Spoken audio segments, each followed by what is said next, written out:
Quando a gente está falando em terras, naturalmente a gente está falando em negócios que acontecem com imóveis rurais. E obviamente que os imóveis, cada um tem a sua característica própria. E um imóvel é diferente do outro, né? Até vizinhos são diferentes. Propriedades vizinhas, elas têm características que são diferentes e que eventualmente vão influenciar a formação de preço daquela propriedade em si. Então, o que a gente faz na FNP é coletar preços indicativos dos negócios que estão sendo realizados em cada região alvo, né, foco da pesquisa, para terras de determinadas aptidões. Agora, vocês dividiram o país em 133 regiões.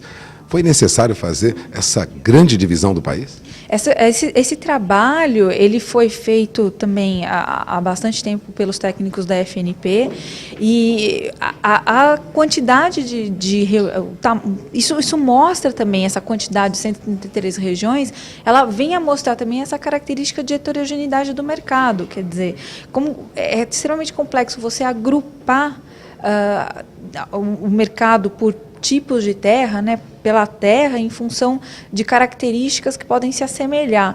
Então, para poder fazer esse grupo, no final a gente teve que criar muitos grupos, que era para poder agrupar grupos que pudessem ter características semelhantes entre si. E aí a gente ter uma série de preços que fosse coerente. Vocês trabalham, na análise de vocês, com 999 tipos diferentes de solos.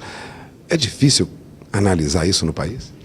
É bastante difícil, porque, né, a gente dividiu o país nas regiões e, naturalmente, dentro de cada região você vai ter um tipo de atividade que é desenvolvido. Então, uma região onde você planta, eventualmente, uma soja que é plantada na região sul do país, ela tem uma lógica totalmente diferente de uma soja que é plantada na região nordeste do país. Então, apesar de ser plantio de soja, pelas características regionais, ela assume diferenças que você não pode comparar aquele tipo de terra, o uso, enfim. São essas características que a gente tem que diferenciar quando a gente está olhando para o mercado de terras no Brasil. Neste seminário, você mostrou que em diferentes regiões do país nós temos valorização da terra também diferente. Agora, as terras mais baratas estão rendendo mais? Chegam a render mais de 13% ao ano? Aí que a gente tem que fazer a diferenciação, né? Porque às vezes a gente tem que olhar com um pouco de cautela. Não são terras mais baratas que têm esse potencial de valorização. O que eventualmente está acontecendo e o que a gente observa são terras que estão relativamente baratas pelo potencial agrícola que possuem e que eventualmente têm um grande potencial de valorização e principalmente agora com a alta das commodities, principalmente soja, ano passado o milho também, que apresentou uma valorização importante, mas principalmente a soja, que é o indexador do preço de terras. Com essa valorização, os preços de terras nas regiões que têm potencial agrícola para a produção da soja também se valorizaram. E isso acabou puxando naturalmente uma valorização anual ou bimestral, que é a pesquisa que a gente faz, dos preços dessas terras. Você comentou sobre mitos e verdades. O que você destacaria entre mito e verdade quando se fala de negócios com terras? Acho que o principal mito que a gente trata é essa questão da terra barata, né? A terra brasileira ela é barata.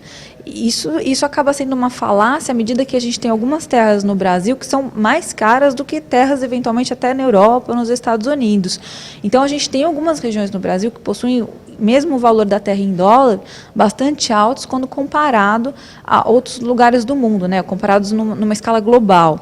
E o que acontece? Às vezes a pessoa acha que pelo fato da terra ser barata, ela tem um grande potencial de valorização. E isso não é uma verdade pura, porque a gente, além de ter que olhar o valor nominal da terra, a gente tem que ver o potencial que essa terra tem de transformação, eventualmente de uso agrícola.